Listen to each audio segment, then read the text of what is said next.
তোমাকে ডাক্তার দেখাবার। এমন একটা পরিস্থিতিতে ছিলাম, বাট আমার কাছে একটা টাকাও নাই, মানে মাসের শেষ, আমি খুব খারাপ পরিস্থিতিতে ছিলাম। তো সেই পরিস্থিতিতে আমার ফ্রেন্ড আমার পাশে, আসলেই সব ফ্রেন্ড এক হয় না, কিছু কিছু ফ্রেন্ড মানে বলে না বোনের মতো। তো ও যে আমার পাশে এমনভাবে থাকে, আমার সত্যি মানে অনেক ভালো লাগে।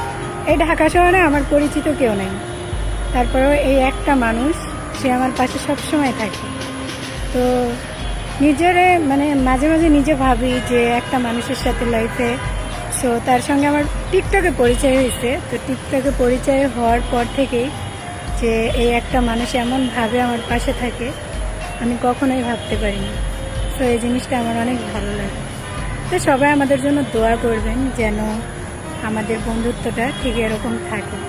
সত্যি মানে আমি একটা বোন পাইছি এই ঢাকা শহরে, সে বরিশালের মেয়ে হইতে পারে, আমরা দুইজন কিন্তু দুই জায়গায়, তারপরেও মানে আমাদের দুইজনের বন্ধুত্বটা অনেক সুন্দর একটা বন্ধুত্ব, যেখানে তার মা আমাকে মেয়ের মতনই ভালোবাসে।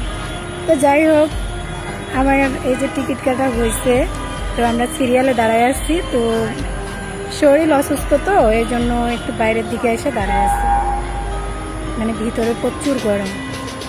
তো এখন আমরা ডাক্তার দেখাবো, জানি না কতক্ষণ লাগবে। সবাই আমার জন্য একটু দোয়া করবেন যেন আমার শরীরটা সুস্থ হয়ে যায়।